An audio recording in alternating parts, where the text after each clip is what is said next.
Hello, everyone. Hello. So we're studying Bhagavad Gita as it is, chapter 14, entitled The Three Modes of Material Nature. And we're studying text 6 of Bhagavad Gita, chapter 14.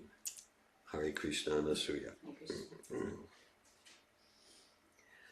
Right. Okay. So text 6, chapter 14. Tatra Sattvam Nirmalatvat Prakashakam Anamayam Sukha Sangena Padnati Jnana Sangena Chanaga Tatra Sattvam Nirmalatvat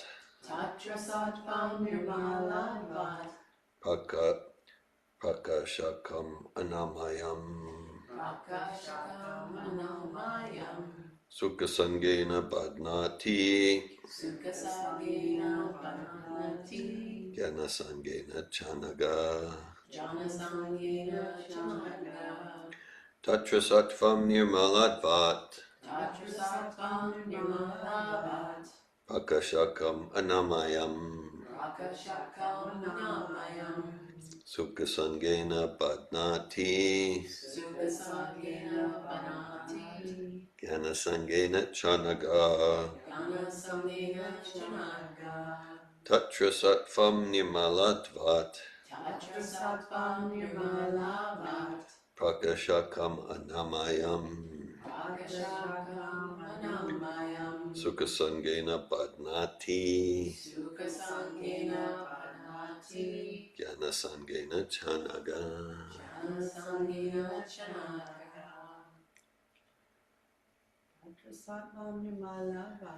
Tatra Sattvam Nirmalatvat Prakashakam Anamayam Sukha Sangena Padnati Jnana Sangena Chanaga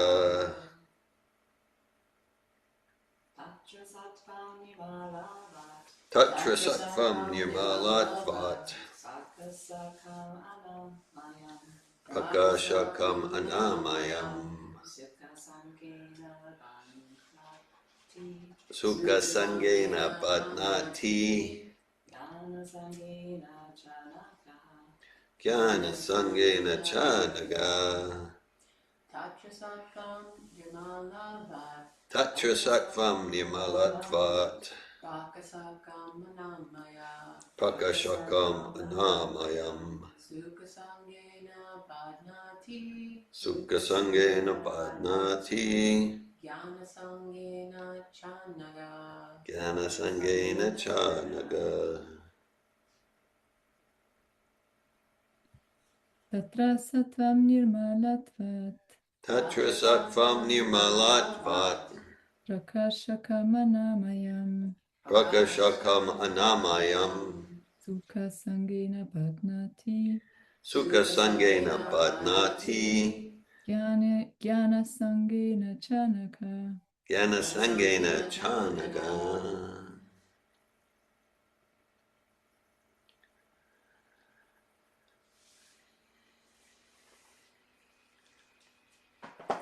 Okay, so we'll go to the word for word. Tatra, thereafter. Sattvam, mode of goodness. Nirmalatvat, being purest in the material world. Prakashakam, illuminating. Anamayam, without any sinful reaction. Sukha, happiness. Sangena, association. Padnati, conditions. Jnana, knowledge. Knowledge. Sangena, Samgena. association. Association. Cha, Cha. also. Also. Anagha, Anaga. O sinless one. O sinless one. Translation. O sinless one, the mode of goodness, being purer than the others, is illuminating, and it frees one from all sinful reactions. Those situated in that mode develop knowledge, but they become conditioned by the concept of happiness. Purport by His Divine Grace A.C. Bhaktivedanta Swami Prabhupada. The living entities conditioned by material nature are of various types. One is happy, another is very active, and another is helpless. All these types of psychological manifestations are causes of the entity's conditioned status in nature. How they are differently conditioned is explained in this section of Bhagavad Gita. The mode of goodness is first considered. The effect of developing the mode of goodness in the material world is that one becomes wiser than those otherwise conditioned.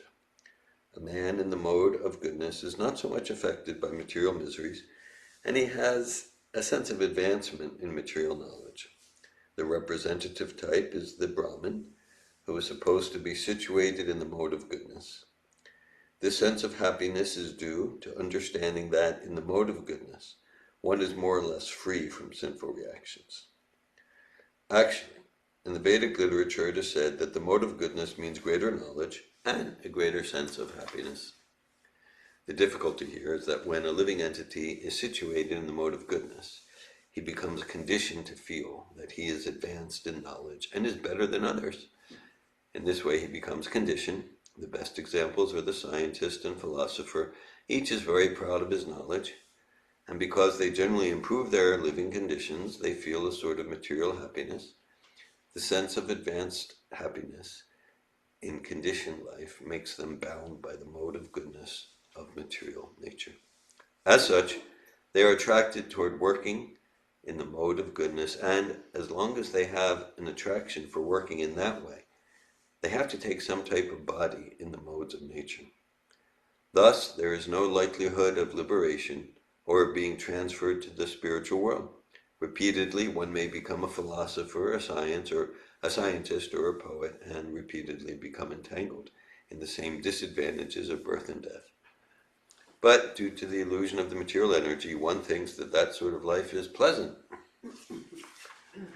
Om Gyanatimirandasya Gnanjana Shalakaya Chakshurunmilitam Yena Tasmai Shri Gurave Namaha Shri Chaitanya Manobishtam Stapitam Yena Bhutale Svayamupakadamayam Tadati Svapadantikam Vandeham Shri Guru Shri Utapadakamalam Shri Gurun Vaishnavamscha Shri Rupam Sagrajatam Saganaraganatam Vitam Tam Sajivam Sadvaitam Savadutam Parijana Sahitan Krishna Chaitanya Devam Shri Radha Krishna Padan Saganalalita Shri Vishakan Vitamscha Hey Krishna Karuna Sindhu Dinabandhu Jagatpate Gopisha Gopika Kanta Radha Kanta Namostute Tapta Kanchana Gaurange Radhe Vrindavaneshwari Vrishabhanu Sute Devi Pranamami Hari Priye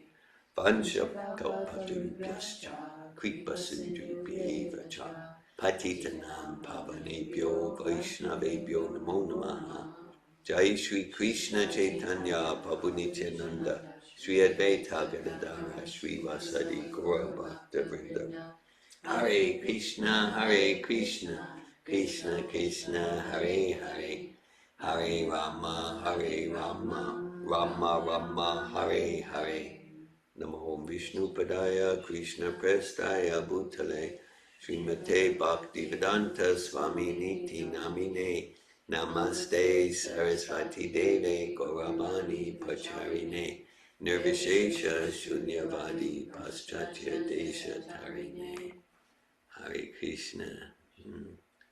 Bhagavad Gita, chapter 14, text 6. Tatra sattvam nimalatvat prakashakam anamayam sukasangena padnati gyanasangena chanaga. O sinless one, The mode of goodness, being purer than the others, is illuminating, and it frees one from all sinful reactions. Those situated in that mode develop knowledge, but they become conditioned by the concept of happiness. Hare Krishna. Well, let's see. Yesterday we have our course, Bhagavad Gita, Yogic Principles and Transformative Coaching, and we did our chapter 13 module. Yes, so we have. So I thought, today we're starting chapter 14, and so I thought to choose a verse from chapter 14, and so in the very beginning of this chapter, right in text 1, Krishna says, I shall declare to you the supreme wisdom, the best of all knowledge, knowing which all the sages have attained to supreme perfection. And in the purport, up to that first verse, Prabhupada writes that the Lord himself is further enlightening Arjuna. If one understands this chapter through the process of philosophical speculation, he will come to an understanding of devotional service. And so Prabhupada goes on to write, the knowledge explained in this chapter is proclaimed by the Supreme Lord to be superior to the knowledge given so far in other chapters. Now, this chapter is entitled The Three Modes of Material Nature. So it's interesting. How come this knowledge is superior? That's what both Krishna and Srila Prabhupada are saying. Krishna's already explained about chapter 12, devotional service, and chapter 9, the most confidential knowledge. So it's an interesting question. So, I mean, one conception I have there, it's like let's say we're climbing a ladder, and sometimes the term yoga rudha is described. Yoga is like a ladder. There are different types of yogas, but it's just like, yeah, they're all just kind of like, they're all one. No, there's a ladder. There's a ladder, and it's described in the 6th chapter. And there's karma yoga and jnana yoga and hatha yoga, and up to bhakti. They all lead to bhakti yoga. End of the 6th chapter. Yoginam pisarvesham madgatenan taratmana shradabhan bhajateyamam samayuktatamo mataha. Krishna says, and the goal of all of this hatha yoga, stanga yoga, is to come to pure devotion to me. 7th chapter, Krishna says, Bahunam Janmanam Ante Gyanaman Mam Prabhajate Vasudeva Savramiti Samahatma Sudurlabha. And like, as far as Jnana Yoga, the Sankhya Yoga, cognitive exercises, so like Krishna says, if one, like, after many lifetimes comes to the perfection of that yoga, leads to Bhakti Yoga. And in all of the different types of yogas and philosophical processes, social processes, varnashram, it all culminates in Bhakti. That's the thread. Okay, and so, yes, and so, like if we're climbing a ladder, then we can say which rung of the ladder is most important, and it could be said the top. That's one point of view. Another point of view is what's most important. The one we're on right now. Right, where my hand is right now. So that's some understanding I have of why this is superior, because like this is a term we use so much in transformative communication. Meet ourselves where we're at, meet others where they're at. So that's what I said, Rajas and Tamas, ignorance and passion. Yeah, okay, I can see myself there, like that. So, or some mode of sattva. So like this is meeting us where we're at as a platform to continue to climb the yoga rudha, the yoga ladder. And then, so the gunas have been, mentioned till now. And now in this chapter, and really for the rest of Bhagavad Gita, Krishna really gets into it. He really opens the lid and gets into it. Here's what sattva is and looks like and feels like. Here's how it manifests. And rajas and tamas. And then in chapter 17 and 18 describe many areas of life What's it look like if I'm giving charity in Rajas, in Tamas? What's it looks like if I'm doing austerity in Tamas or Sattva? What's it looks like if I'm seeking knowledge in Sattva, like that? So really gets into it.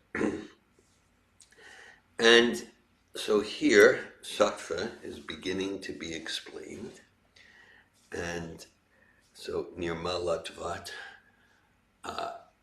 there's a text Prabhupada quotes a lot from Nectar of Devotion, Sarvopadi Nirmuktam Tat Paratvena Nirmalam. Nirmalam means pure.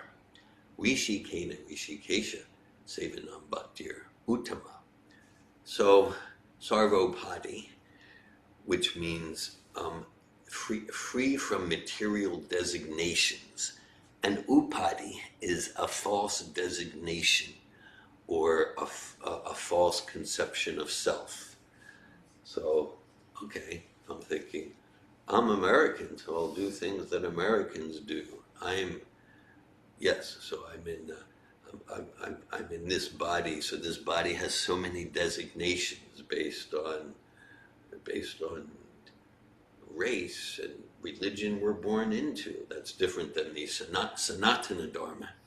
That's not religion, but that's the eternal function of the soul to serve God. That's different than, well, I was a Muslim, but now I'm a Buddhist, and like that. And so upadi, a false designation, and that could be, I'm a philosopher, I'm a scientist, I'm a poet, related to some things Prabhupada shares here. And I'm a Brahmin, I'm like that. Now, all of these designations or temporary dharmas, they can have their place. We can responsibly fulfill them so that we progress in the modes of nature. And then ultimate nirmalam, ultimate purity, that's when we're free of all false upadis, all false designations. And then more and more we get to see with the eyes of knowledge. In chapter 13, there's the text, the vision of eternity, or jnana chakshus, the eyes of knowledge. And sattva, that's the material guna, it's said here in the word for word, nirmalatvat, being purest in the material world. So there's a distinction between material sattva and Shuddha sattva. Shuddha sattva is synonymous with bhakti, really. That's spiritual sattva. Material sattva, there's always some tinge of contamination with rajas and tamas. So Shuddha sattva is like a different species, but it's the essence of sattva. The name of our institute, Sattva Tov. The essence of sattva is to bring to perception, bring to conscious perception that which till now has not been perceived. Okay, that's the essence of sattva. And then with that raised awareness, we use that term so much, raised awareness, then we're living with an expanded range of choice. With an expanded range of choice. So you might say like material sattva, and okay, like let's say if I can see I was just like holding on to this I could see I was holding on to this guilt and shame because I want people to feel sorry for me and to tell me I'm a good guy. Oh, I wasn't aware of that, but I see that's why I was doing it. Okay, so that's like material, it brings to conscious awareness that which till now we've not been aware of. I was just like in this depression, but now I'm seeing I got a lot of anger under this depression. I wasn't aware of that before. So much of what we do in psychological process, that's what we call it, Sattva Tov in Hebrew. Tov, like Mazel Tov, means pretty much the same as the material sattva. Okay, so it's illuminating. It's illuminating when we come to knowledge, and then as beginning to describe here, and then with knowledge, basically our anxiety is because we're in ignorance and we don't have knowledge. We can just take the metaphor. Let's say if it's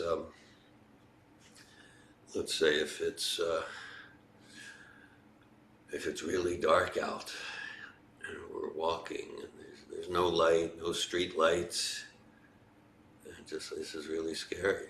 It's really scary. There could be someone behind this tree going to attack me. There could be a snake here. There could be a big ditch in front of me and I'm going to twist my ankle. And it's really scary. All right, it's like tamas is concealing. Tamas is darkness. It's the mode of darkness, and it's concealing knowledge and light. Rajas, that's the mode of disturbance and agitation. With Rajas, I'm not able to be present in the present. Because whatever, even though I'm doing what I want to be doing, well, what about the next thing? What about the next thing? I need to get to the next thing. I need to collect that. Some of you are smirking. Maybe you're recognizing yourselves in these descriptions. Okay. Of course, I'm pointing the finger at you. I couldn't relate to such a thing. Okay, so that's kind of Rajas, agitated, disturbed, right? And we look at what's Rajas look like in listening or expression. What's Tamas look like in listening or expression. We go into that a lot in coach training and our seminars or coaching like that. And so then even if there's not even blazing sun in the sky, that might be like pure Shuddha Sattva, like that. But just with the first rays of dawn, even pre-sunrise, the first rays of dawn, oh, my anxiety's relieved. Oh, I can see the first rays of dawn. Okay, here's a clear path. There's no one behind that tree. There's no snakes here. My anxiety is relieved. So that's what's described here in Sattva. Okay, then we're happier. Now, it's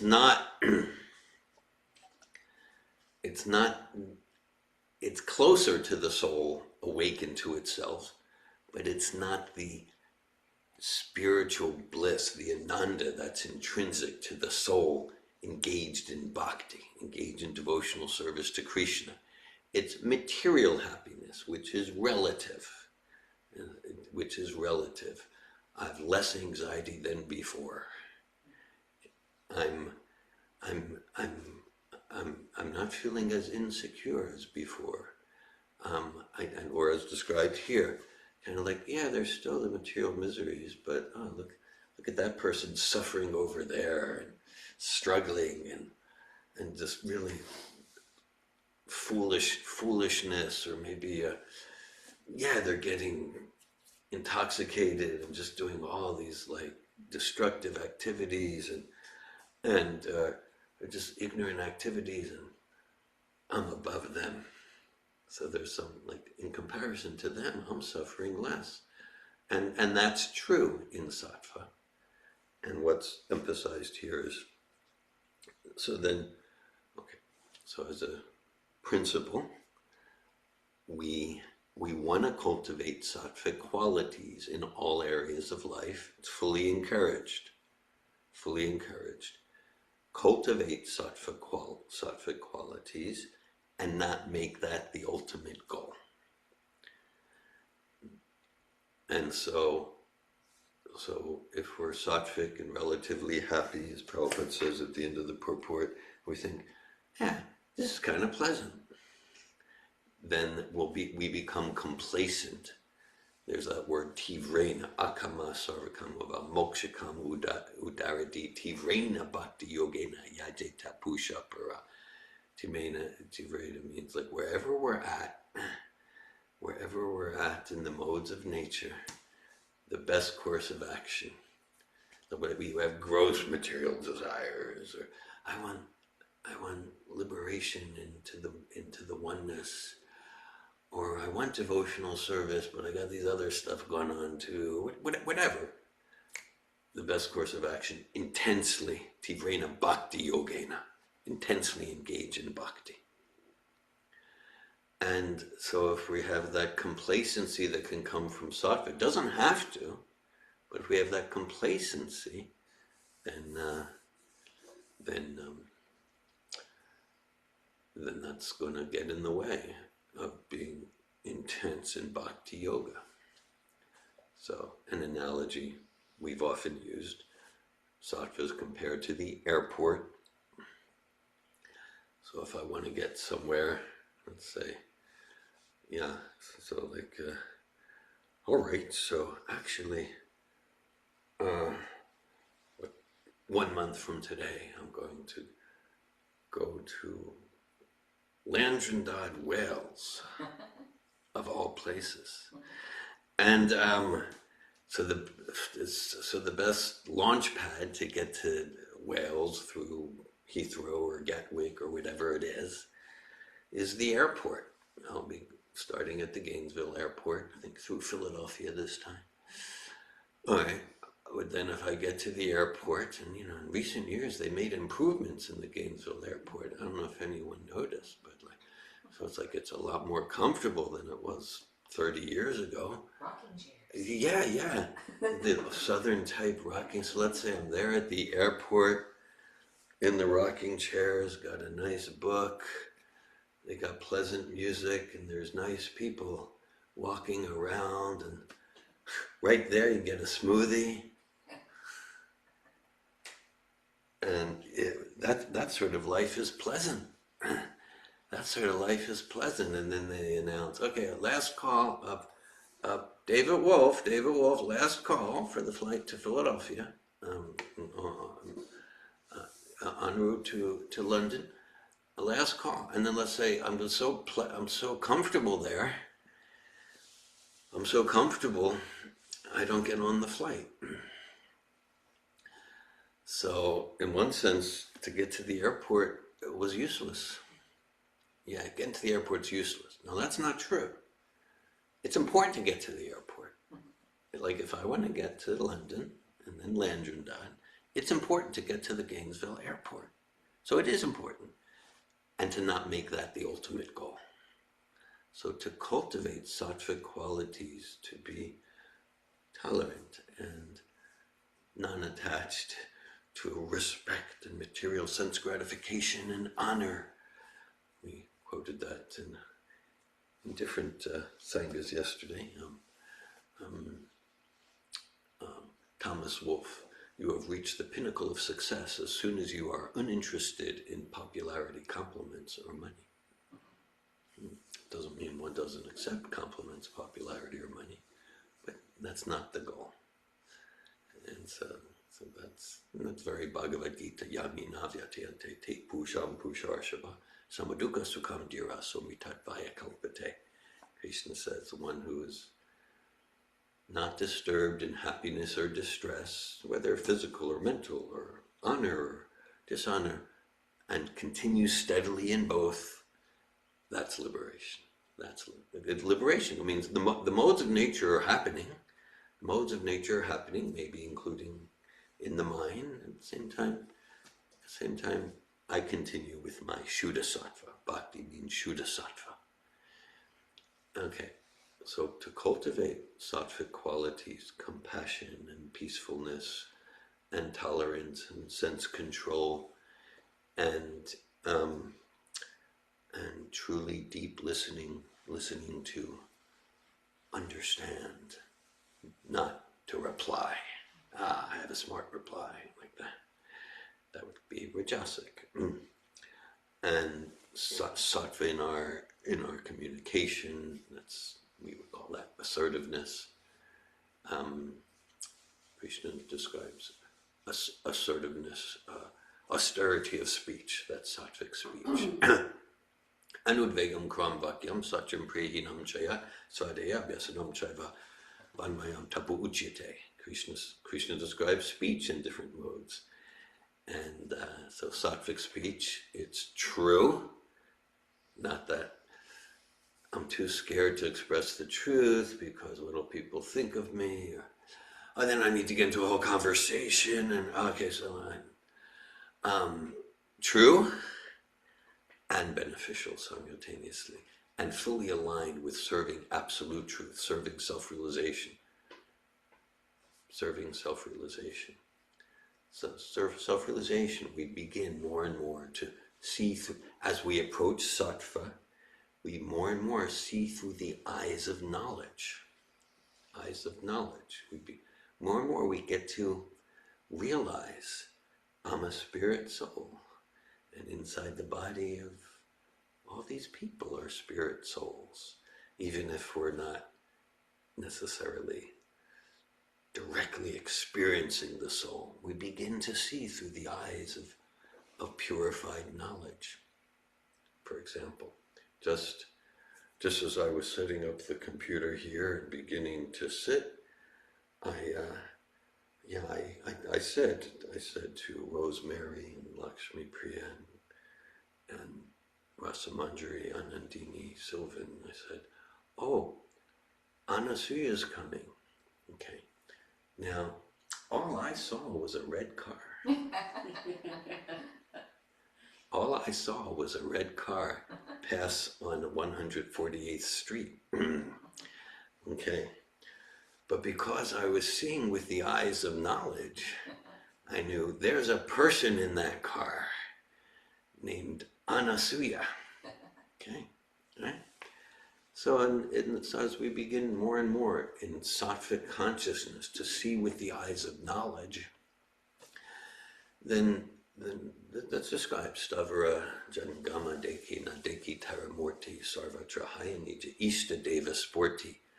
That as one becomes more and more self-realized, spiritually realized, then they're not seeing just the material, they're actually seeing Krishna everywhere. They're seeing the spirit soul. So just like these are cars, but then we see, no, it's not just a red car driving. No, there must be a person in there. So we begin to see the soul through the eyes of knowledge.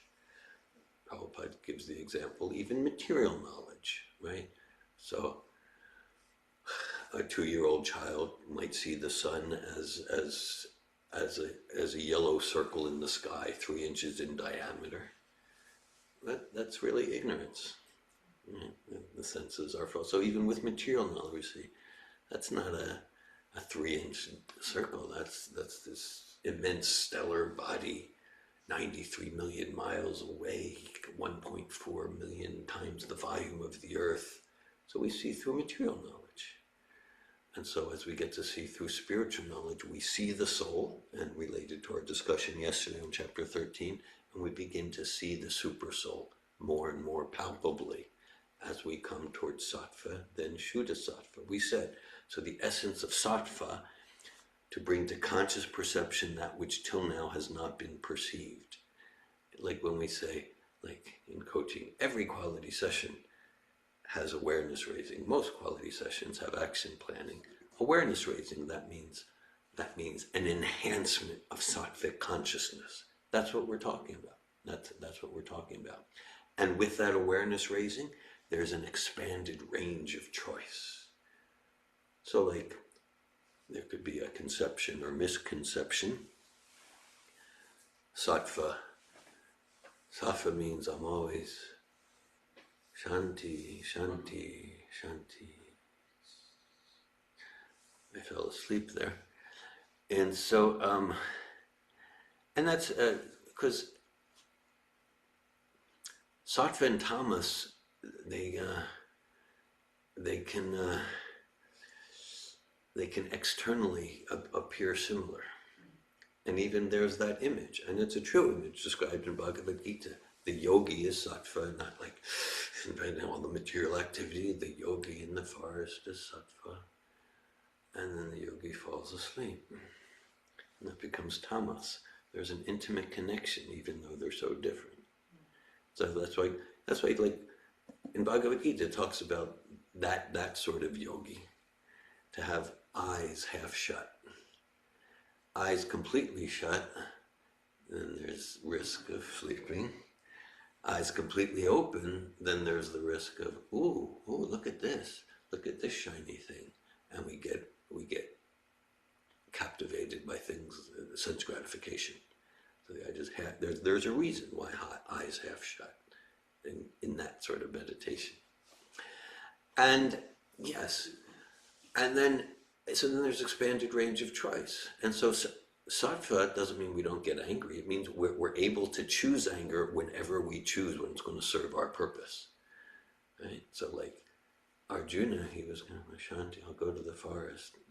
That was tamas for him. I mean, sattva could look like Shanti, Shanti, Shanti. But sattva means I'm able to connect with humor. I'm able to connect with fierceness. It means there's an expanded range of choice. I'm able to connect with sadness.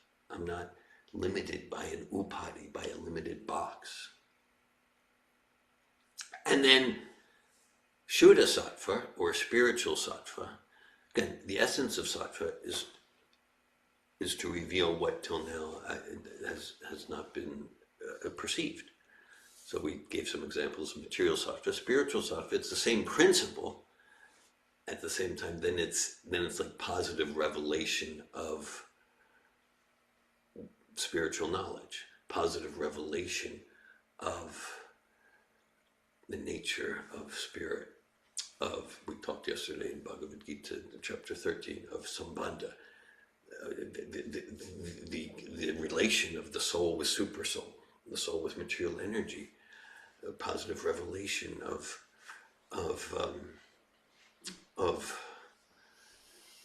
abhideya, the activities of the soul realizing its relationship with God, and the fruits of those activities. So, like, okay, so in Brahma Samhita, it's described, I worship that transcendental seat known as Svetadvip, where as eternal loving consorts, the Lakshmis, in their unalloyed spiritual essence, practice the amorous loving service of the Supreme Lord Sri Krishna as their only lover. Where every tree is a transcendental purpose tree, where all water is nectar, the soil is the purpose gem, the flute is the favorite attendant, where every gate is a dance and every word is a song, where all the numberless spiritual entities are always enjoyable and tasty, where all effulgence is filled with nectar, where numberless milk cows always emit oceans of transcendental nectar, where there is the eternal existence of transcendental time, time is not an it, where there is the eternal existence of transcendental time, who is ever present and thus free from past and future, and hence is not subject to the quality of passing away, even for the space of half a moment. That realm is known as Goloka, only to a very few self-realized souls in this world, meaning even amongst those who realize I'm not the body, I'm a soul. So like that, just one amongst many, many, many verses. That's Shuddha Sattva revelation. That's Shuddha Sattva revelation. That's no longer material sattva. And it describes about time. So, there's this term like a timeless space. A timeless space. And so that's, we like, whether it's in an advanced course seminar or whether in some meditation, but a timeless space where we're not, because that's sattva. That's sattva, and it could be bridging into Shuddha sattva. So to the extent that we move towards sattva in our life, then there's not that time anxiety, rajas and tamas, time anxiety. And that's where, I need to get to the next thing. What about enjoy, smell the roses, There's no time for that. So if we look at Veda cosmology, the further up we go in the planetary systems, the more and more sattvic demigods, and then above the demigods, Brahmaloka, then describes, then time comes almost to a standstill.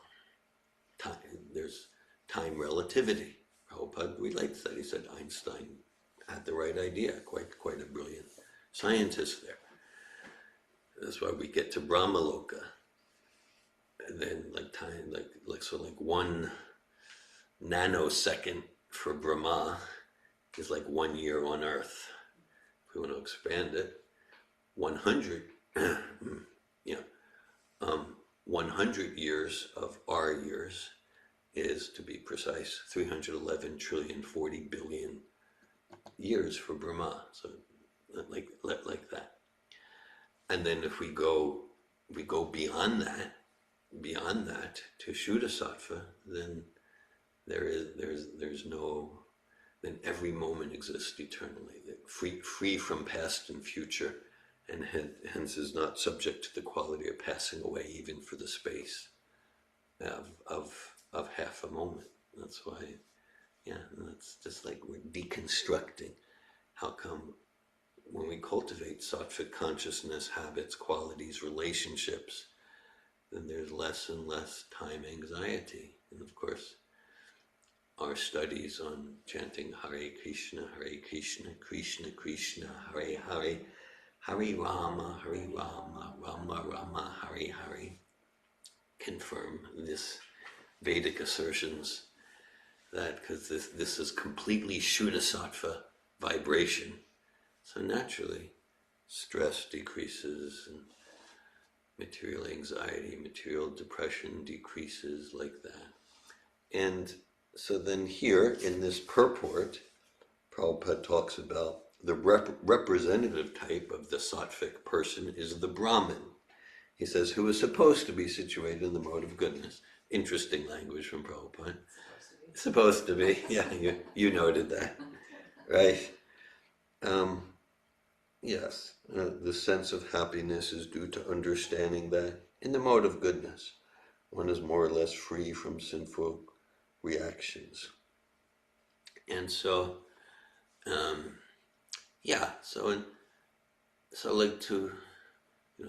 major theme from Srila Prabhupada's teachings is like, if we really want to do good, what are the root of the tree? That's Shuddhasattva, bhakti. At the same time, and Prabhupada said, like, if we're trying to do good and we're like influenced tamas and rajas, we're practically surely doing more harm than good. And that's where this relates to some of our discussion yesterday in Bhagavad Gita discussion, chapter 13. The more we're capable to intelligently make distinctions, this is rajas, this is tamas, this is mixed rajas, and so the more we're able to make distinctions, then the more equipped we are to differentiate. Okay, this kind of feels nice, but I'm probably doing more harm than good. Okay, we can get somebody say, oh, no, I'll give him, here's a nice man, I'll give him this charity, and I feel good about myself, but maybe he's using it to buy crack cocaine and sell it to the teenagers at the high school. But the important thing is I'm at home feeling good about myself. Okay. So, no, I'm not saying not to give charity to homeless people. There's more complexity to that. I'm just giving some simplistic examples so that the more we cultivate knowledge, the more in each area of life we're able to identify the sattvic thread. That's the analogy. Like if we had guna means rope or string. If we have tangled strings, then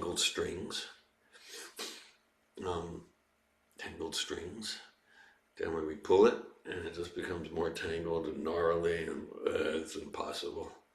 But there's like a string. If we pull this string in a particular way, it becomes to unravel. It unravels the knot in the heart. So then in every area of life, those thorny, messy relationship problems, physical health, emotional health, financial management, in every area of life, to the extent that we're able to make distinctions through spiritual intelligence, supersoul inspiration, make distinctions. What's the sattvic string here, and how to pull that in such a way that the knot in the heart begins to unravel? So Prabhupada says that even the material sattva is still material, but if we're actually doing some helping in material sattva, we're doing some good. Okay, if we want to do like substantial, enduring good in the absolute way, that gets to Shuddha sattva and bhakti. But like that. And so just like if we take this term Brahman, so that's the idea of like the Varna ashram system.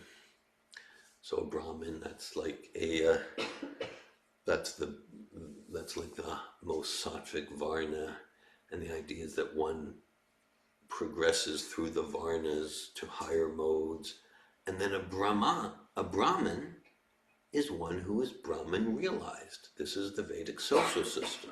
A Brahmin is one, they've realized the non-dual aspect of the absolute truth. Vedanti tat tattvavidas tattvam yajganamadvayam brahmeti paramatmeti bhagavaniti shabdyate.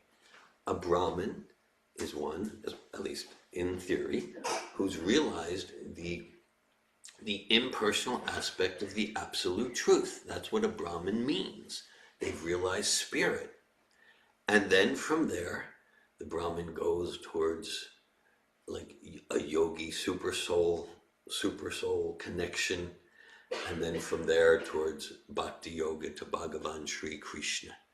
That's like the traditional Vedic system. And for the most, so it's like and that could be a system over many lifetimes. For the most part, again, Prabhupada fully encourages his students to cultivate sattvic qualities. At the same time, importantly, Srila Prabhupada, he gave us the elevator. And Prabhupada would use that analogy. Because Prabhupada, he was giving a talk in New York, and he said, like, the Empire State Building was at 102 floors. He said, so you can walk up thousands and thousands of steps, or you can take the elevator. And so it's the bhakti elevator. It's the bhakti elevator. And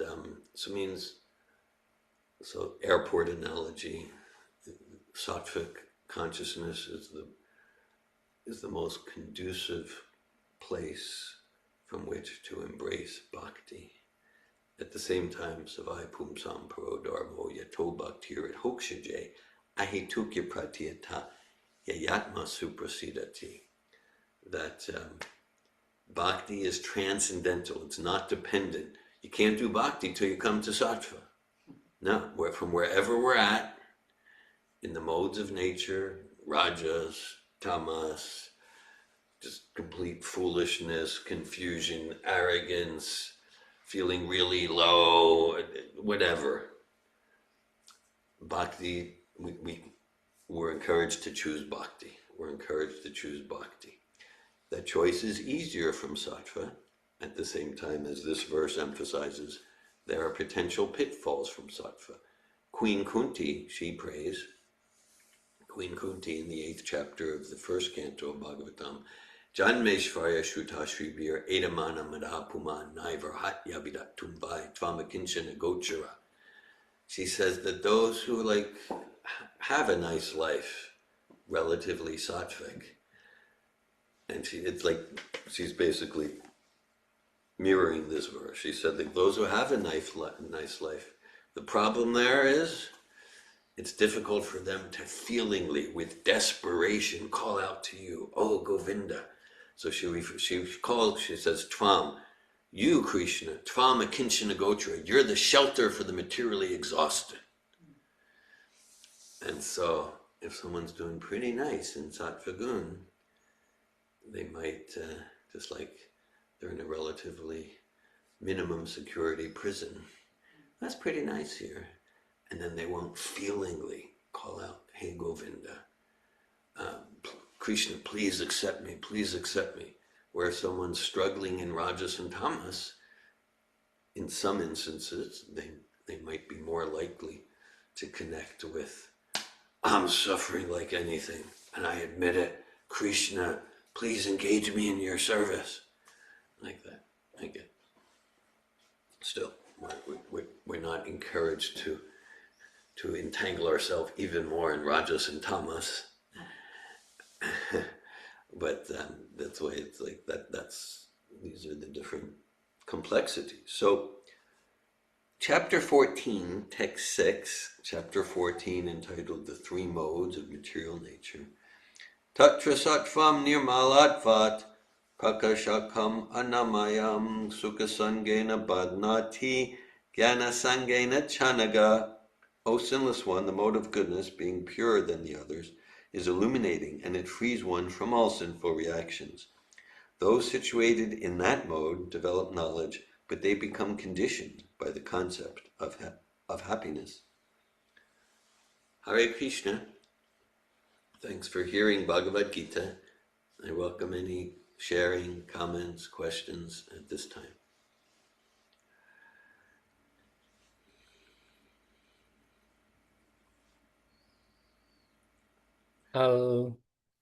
I can share. Yes, Sylvan.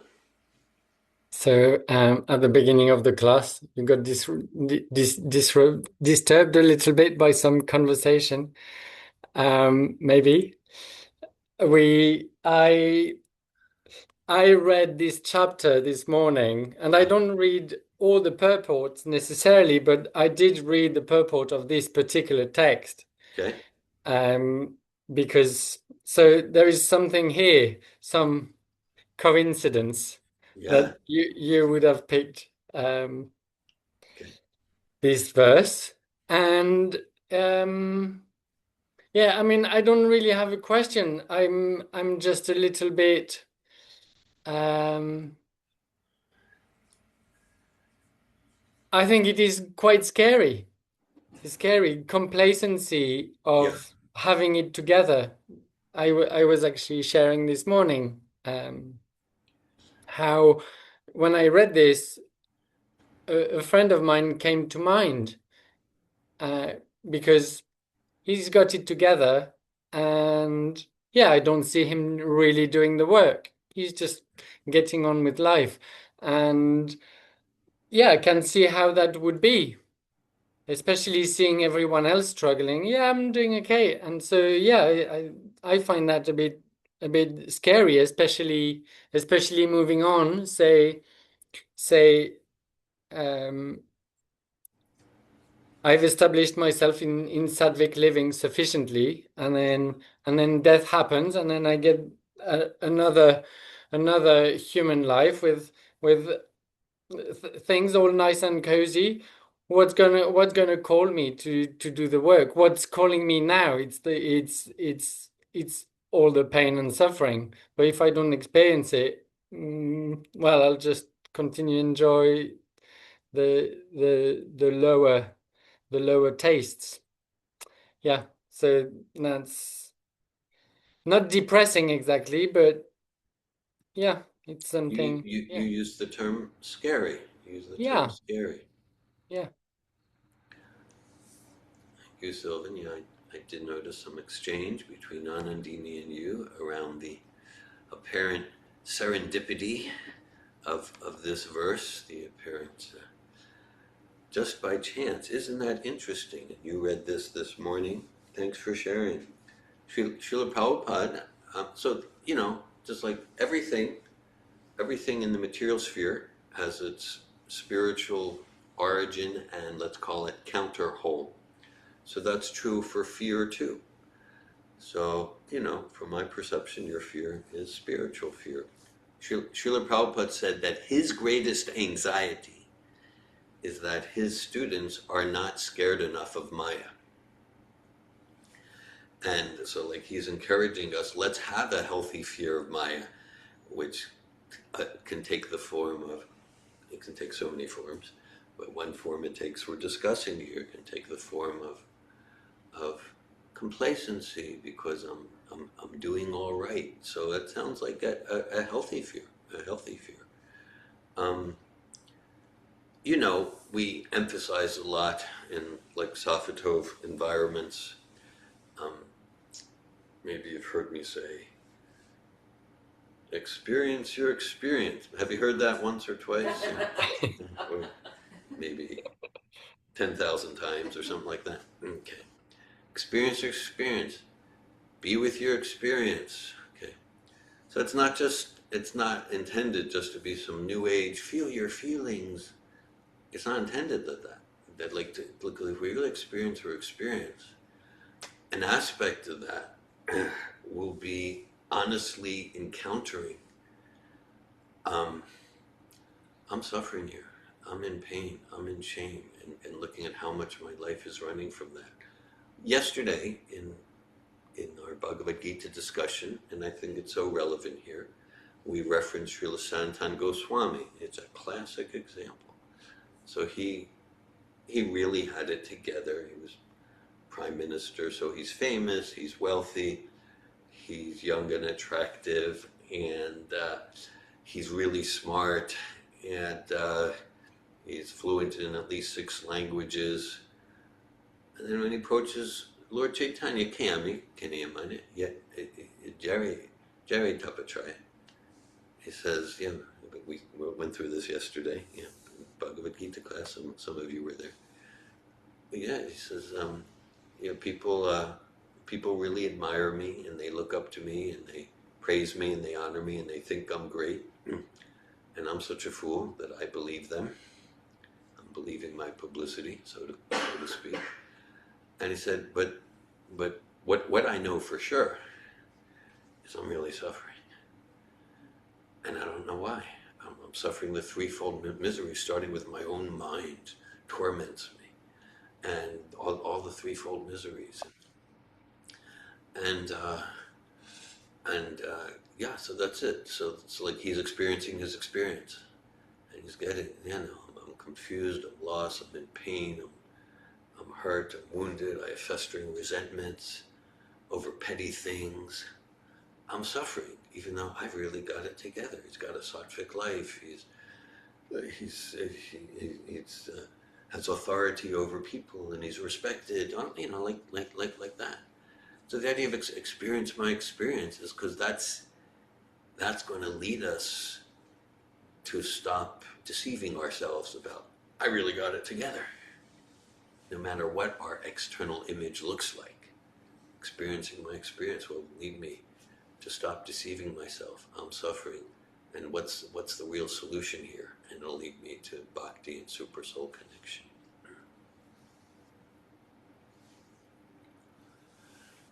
I appreciate your sharing, Sylvan. Thank you. Thank you. Hi, Sylvia. I'll get a little closer. Hello. Hello. It just reminded me of our last day at the foundational, and I was sharing how I came to Sabato through somebody who gave somebody a book. I actually saw that person last night, and she and her husband, we gathered, and anyways, it just brings it up again this morning, is that she was expressing a lot of angst in her life to this person who gave her the Relationships That Work book.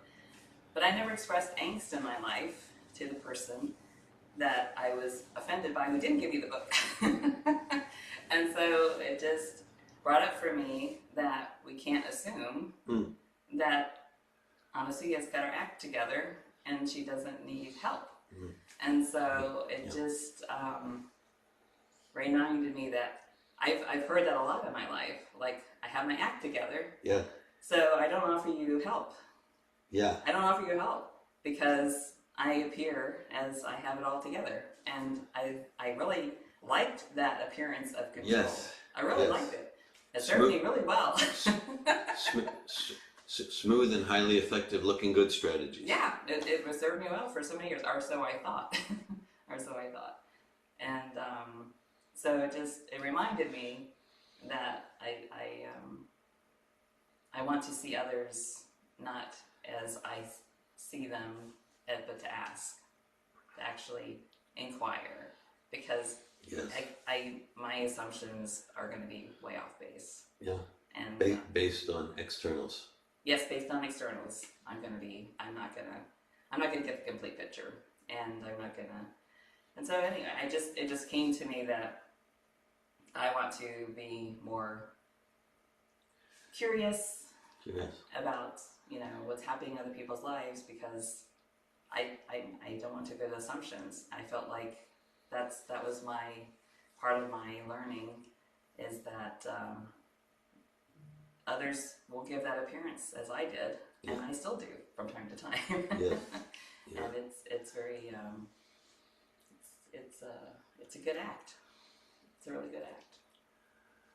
I appreciate your sharing. Yeah, I use the term smooth, highly effective, looking good strategy, and that can be there in relatively sattvic mode and lifestyle. And so you're seeing through the knowledge of your own experience, and the knowledge of Siddhanta, of philosophy. You go like whatever's happening externally, any material consciousness means like there's really suffering inside. And Srila Prabhupada, not just theoretically, like that's like the source of compassion. Like he saw that, whether one's a bum on the street, or whether one's the prime minister, or whether one's a business magnate, whatever. Yes. Prabhupada sees you're really suffering inside, and not just we can see suffering, but like and just out of compassion, here's sunlight, here's knowledge to relieve of the suffering. So because of your own experience, your compassion for others, maybe especially those who have like smooth looking good strategies and their lives are working at a high level. Yes, Hare Krishna. And I also want to express that it was Danny and John who I saw last night, and they remember the program at Prabhupada's house, and was very moved by it. And I'll share that she really wants to come back. Yeah. And she wants more association in a way that doesn't make her feel outside. Okay. Yeah. And so that's, I'm also trying to figure out, like, how does that look? And I know this is not what we're going today, but it just happened. And, it is now. It's happening now, so I'm bringing it up. But she really wants to come back, but she felt really excluded. And I was thinking, wow, how does someone who's just so new to bhakti, feel included? And so, I'm just in that question. She felt like an outsider, just observing, really got a lot of impact, but then she didn't feel comfortable coming back. But she came to that one program? She only came to the one enlightenment program. 2014. At Prabhupada's house. Oh, at Prabhupada, I see. Yeah, in probably 2021. Got it. Yeah. And so she really wants, she wanted to know what we're doing next. And she was intrigued. She was intrigued. She's curious, like, what have we been doing? What are we doing next? And how do I get on the list to be notified? Like, she was really honest and sincere. And she's like, and I also want to feel like more included. Yeah. So so I'm just in the question of what that could look like. And so thanks for sharing that. Yeah. And I'll take it as feedback for me too. And I'm ready and open to hear, whether for her or whoever, like, how I can show up and be such that whoever comes to a program feels included. I understand for many, like including yourself. Yes. The externals are really strange and foreign. They are. The Sanskrit and different type of food and the Sanskrit was also mentioned. Yeah, for sure. She's like, oh, it seems so natural to you. I'm like, it was not natural. It was not natural. Yeah. So I plan to have more conversation with Danny, but I was touched that she actually, I didn't ask, and she brought it up, and she really wanted more association and for it to be at Prabhupada's house. And I'm like, that's really encouraging. And how do I make it more inviting? It's kind of reminding me of how the feather that wanted to be here this morning. Yeah. It's like when it's at Prabhupada's house, and Tuesday night was very casual. Yeah. And on the floor circulating, and there's conversations, and even though there's Prabhupada everywhere, and there's books, and there's kirtan, and there's prasadam, it's such a more relaxing, Very personal. inviting, very personal. And then when it comes to coming up to a program, that's she called yesterday really nervous, and then we finally decided. She finally decided to come, and then last night this morning didn't. And so, and I just remember too, like I remember my own stuff in the beginning, but I also once I got at Prabhupada's house, and the girls would come out there. A lot of younger girls, substantive people, whatever, would come to Prabhupada's house, and they would say, well, we like to come out here, but we're scared to go to programs because we don't know all the Sanskrit, and we're afraid we're going to get called on. I'm glad that none of them are here listening to this right now, but I would hear that so much. So we would work with those booklets that I made and try to, but it's still a thing where it's easier not to, I guess, passive until you get comfortable. Where some of us just step through that discomfort, because we were just that miserable. We're just like it can't. Well, that miserable and that honest to acknowledge, and that sincere. I mean, we can see it in different ways. Yeah. Well, I appreciate the discussion. It relates to representing Prabhupada in a way where we're really meeting people where they're at. Not that in the name of we want people to feel comfortable, so we'll compromise. Yeah. The philosophy, the practices at the same time. Even here, like we dress Western like that. So we're looking at how to be more attractive to people, including people in the friendship circle like that. It's a good time to have this conversation. Yeah. Yeah. I mean, just in reference to Prabhupada's house and what's going on with Odyssey and I out there, and trying to figure out what we're doing as it evolves. Anandini. Hare Krishna. Hare Krishna. Nice to be with all of you. So I'd like to clarify whether I'm understanding. So in this verse, this is a person developing sattva, and so there's less sinful reactions, so there's less like suffering. That's one. And then there's the concept of happiness. So that person might feel happy, yet on a deeper level, that person is also suffering because of disconnection from Krishna, disconnection from God. Yeah. Is that so it's like a superficial happiness. It's not really the superficial. That describes it well. Yeah. It's external. At the same time, it's there is more happiness and less suffering than others, so we can feel, I'm doing pretty good compared to others. Yeah. Mm-hmm.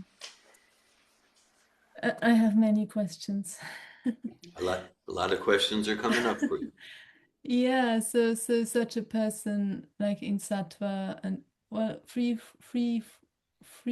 from sinful reactions. I wonder how that is possible, considering that we might have lived millions of years and we might have committed most terrible things. Is it that the reactions are not coming? Like they're not, it's like the karmic reactions are not affecting the person. They're not. Right, yeah, right. Karma can be changed. It can be transcended, it can be changed, it can be destroyed. Let's keep that in mind. Of the 5 principles of Bhagavad Gita, karma is the one that's temporary. And Prabhupada says in the introduction to Bhagavad Gita more than once, when he doesn't even talk about prema, ecstatic love for God, he said just by coming to knowledge, just by coming to sattva, one changes their karma, one steps out of their karma. So we can rise above our karma. We can rise. It's easy, but it is a philosophical truth. It is a philosophical truth that, like, maybe based on my karma, and someone's like, I'll just fight or flight or like that. But then I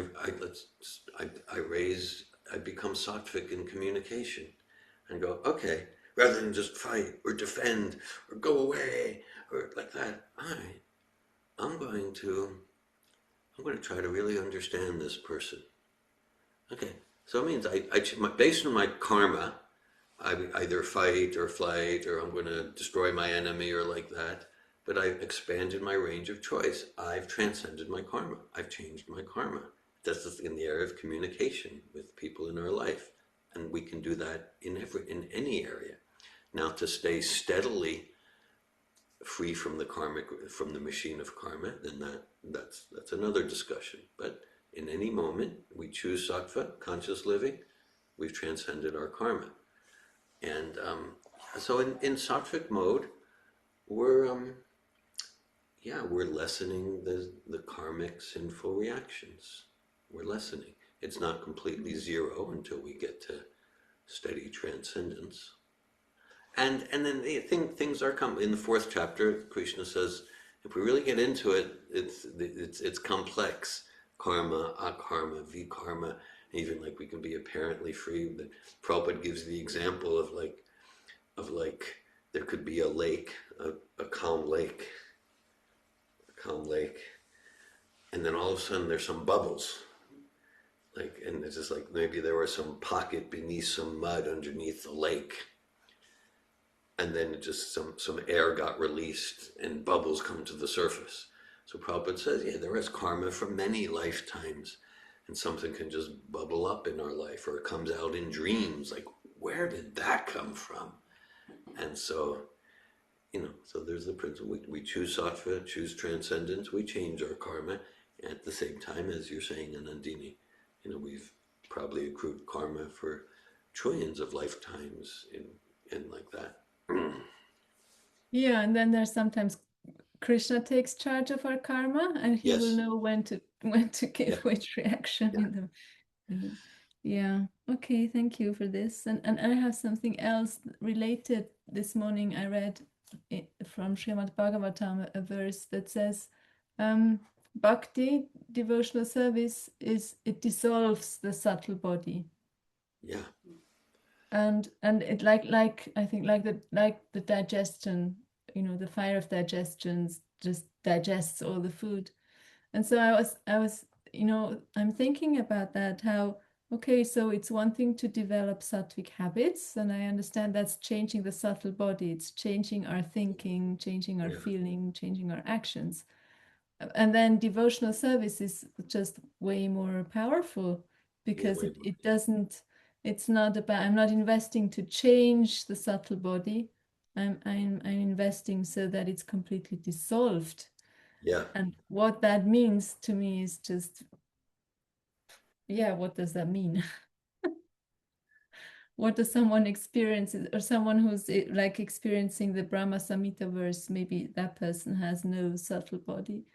I just have these questions. No material subtle body, and then spiritual mind, spiritual intellect, spiritual ego is uncovered and revealed.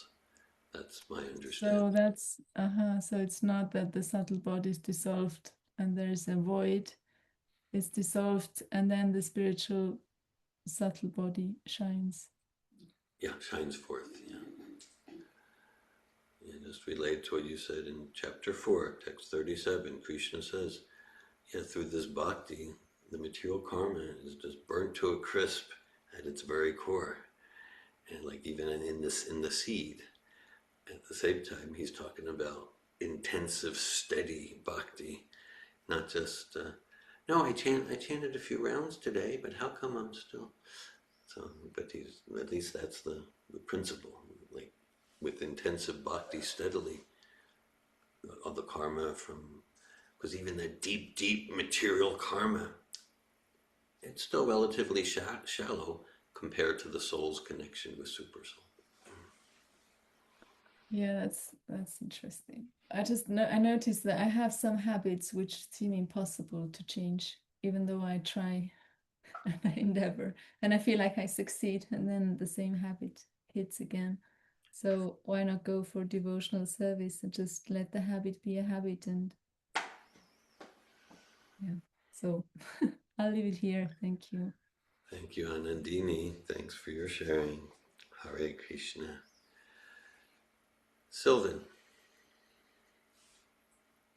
Yeah, there's a lot all around this, and yet I'm going to come back to what Anasuya brought. When people come, and it's well, I've got some feedback too, Yes. and Sure. um, I'm because I listening. am, yes, I am a novice myself. I'm very fresh, and um, I wouldn't be here if it wasn't for the personal connection. So if it wasn't for having a connected relationship with Anandini, I would have been feeling much more. It would have taken me much longer Yeah. to be comfortable here, particularly in this space. And I also remember when Brett came with his partner Yes. a few weeks back. I was really feeling for them and for her especially. And and I'm so what I noticed in what you delivered. So there was a text, and you were presenting. We were studying a particular text, and Yeah. actually, most of what you shared about was basically introduction of the foundational. The basics. So I Yeah. appreciate that you are sensitive to who is in the room and who might need what, and especially a new person. Yes. And so that's wonderful in terms of the teaching, because that becomes accessible, and yet, because for that person being new, they don't have a clue. They wouldn't have a clue that you are being considerate, unless it's directly, clearly, and cleanly personal. That there is a direct connection, like maybe going towards to advanced empathy. I mean, so this is beyond feedback. This is giving my opinion. I'm just trying to illustrate how to make it more personal, so that somebody can be included through being personal. This is what that's what I'm offering. Thank you, Sylvan. I appreciate your sharing and the specific example you gave to from just after the foundational. Thanks for that. Thank you. Sure. Rosemary. Hi, Krishna. I've been considering complacency, and I was thinking about what you said today about the airport. Yes. And I get that as a comfort and a contentedness. Accept what is beneficial for devotional service and reject what's not. Yes. And I'm thinking about apparent contradictions, but I understand they aren't. For example, prasad is our secret weapon. Yeah. And so for it to be tasty and elaborate, Yeah. and all of these things, is part of it. It But is. then also in the literatures I read about eating simply. Right? Yeah. And the apparent contradictions where you can say, oh, I'm not a good cook, but, scripture says I can eat simple. And how that might be complacency. Well, okay, I'll just comment. Yeah, so that depends on it can apparent contradiction, but then like Srila Prabhupada, he's addressing different time circumstances, persons, and groups at different time. So as a general principle, in the early stages, one cannot eat too much prasad, and then kind of as years and decades go on in our efforts to practice devotional service, then we're encouraged to eat more simply and like that. even materially, Prabhupada was sometimes quoted saying a child or young person can eat too much, and an elderly person can't eat too little. So that relates to self-knowledge and seeing where I'm at, because prasadam is such a part of the purifying process. That's why I Prabhupada wanted, and I endeavor to follow, like whoever comes, they get some prasad. Maybe it's a sweet ball or whatever, they get the container, they get some prasad, because that's the beginning of the process for many. I know for me it was. And then at some point, we want to also be more and more simple and regulated and austere in our consumption of prasad. But to eat only prasad, that's an austerity, even if we're eating massive amounts. So it's the time and circumstance principle. May I give one more example before approaching the question? Yeah. So I was also thinking about it in regards to kirtan. So I'm not musically inclined. Through practice, I've gotten a little bit better, but I understand how powerful it is as a developmental tool to go out in public with Sankirtan. Yeah. If you can evoke the emotion through skill, it's so important. But it could be very easy to say, "Oh, I'm really sincere," and I might squawk, but it's a sincere squawking. Anyway, how that might be complacency. And my question, in regards to complacency, what I think I'm getting at here in avoiding the illusion of not advancing is you have advancement and then you can choose simplicity. So it's like you extend out and you try to learn to be more skillful. And then having attained whatever amount of skillfulness, you can then withdraw with true choice, having experienced it. But I don't know that that's the right answer. Like saying definitely, this is not my service. And that could be like an excuse for complacency. Yeah. So what's the question? Yeah. The question is how to distinguish, how to be discerning if we're in illusion and tricking ourselves, saying something isn't mine to do. Okay. Thanks for that. Yeah. Well, as far as the how-to, that relates to being honest with ourselves, and being honest when we know we're lying and deceiving, surrounding ourselves with community who's ready to give honest feedback. So right. There's Mukunda, who later became Mukunda Goswami. He's the author of Miracle on Second Avenue, very nice memoir. But he was a professional musician in New York before he came to Prabhupada, and then he really helped Prabhupada get started in New York, San Francisco, England, so many ways. But at one point he had like some big musical career opportunities, and he called Prabhupada, like, maybe we can use this for Krishna. At one point Prabhupada said, we're not musicians, we're devotees of Krishna. We're not musicians, we're devotees of Krishna. And so, I appreciate the way you said it. So whether it's, if our service is to lead kirtan or to prepare prasad, we endeavor to do it expertly and excellently. Whatever our service is, giving class, organizing a program, like that. And then at the same time, cultivating trust and realization that ultimately it's not the that ultimately it's the devotion. The devotion is manifested in the externals. It's known. Srila Bhakti Siddhanta would there's pastimes. Also, this is true with Prabhupada. There would be like a very beautiful singer, and sometimes Bhakti Siddhanta or Srila Prabhupada would stop them and ask someone who was atonal to make this point, because if the beautiful singer had false ego going on,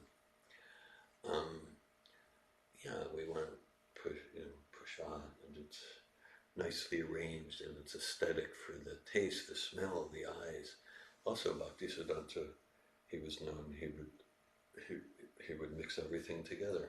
He would mix everything together. And so, because it's not ultimately based on the externals.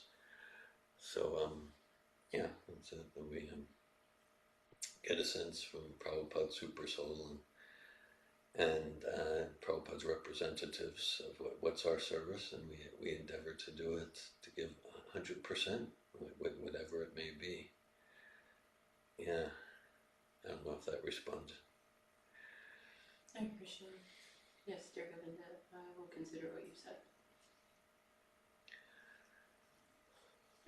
Can I add to this? It seems to me that even if we are aware, or there's pride or there's complacency in what I'm doing, that this doesn't become a reason not to do it. Because the service itself, that's my understanding, will purify me of whether it's pride or complacency or false humility or whatever it is. Thanks for that. Yeah, it's not like, oh, until I do any service, I need to be completely free from pride and false ego. That can be a trap too, a trap of Maya. Like, well, the way to become free from false pride and weeds in the heart is by doing service. Yes, thanks for that, Anandini. I have another question. I have a question. Sylvan. And it's referring to yesterday, to a comment you made yesterday. Well, it wasn't a comment, it was at the end of the presentation before the conversation. Yeah. You said that that acting sattvically, even unconsciously, is bhakti. Do you remember saying that? I'm not precisely remembering which No. comment you're referring to.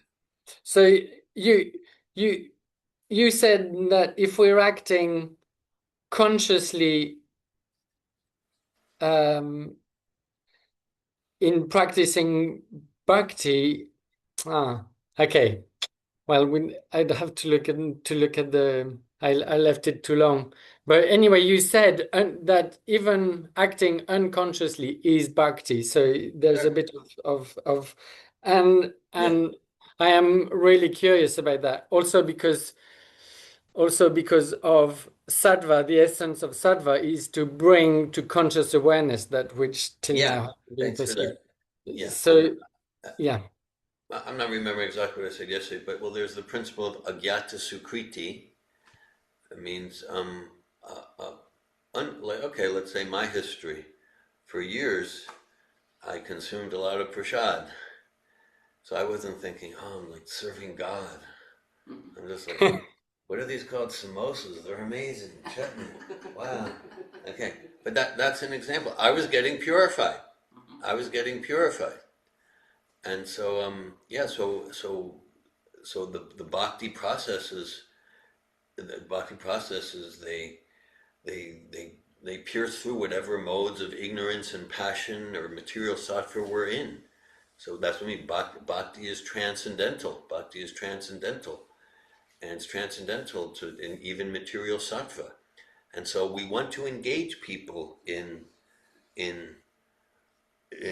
agyata sukriti, engaging them in service, even if they don't know it, then their path is beginning. Again, I gave my example like that. Or if, let's say there's a Harinam Kirtan and people, they hear the Kirtan, oh, what's that? But then their transcendental life is beginning. Like that. I know sometimes it's shared about Mother Malini. She was known like, she'd be like boxes of books, and she would just like get post office. get at the post office, and she would get the post office workers to carry boxes of Bhagavatam, and then their muscles get purified. They're engaging in service. So so even unconsciously or less than consciously engaging in bhakti, that is purifying. That is, and then we develop an attraction. So that's a principle called agyata sukriti. Agyata means even without knowledge, we engage in any of the limbs of bhakti, and the diamond gets cleansed. Thank you. Yeah, I'm clearer now. Thank you, Sylvan. Bhagavad Gita ki. Jai. Srila Prabhupada ki. Jai. Thanks for your association.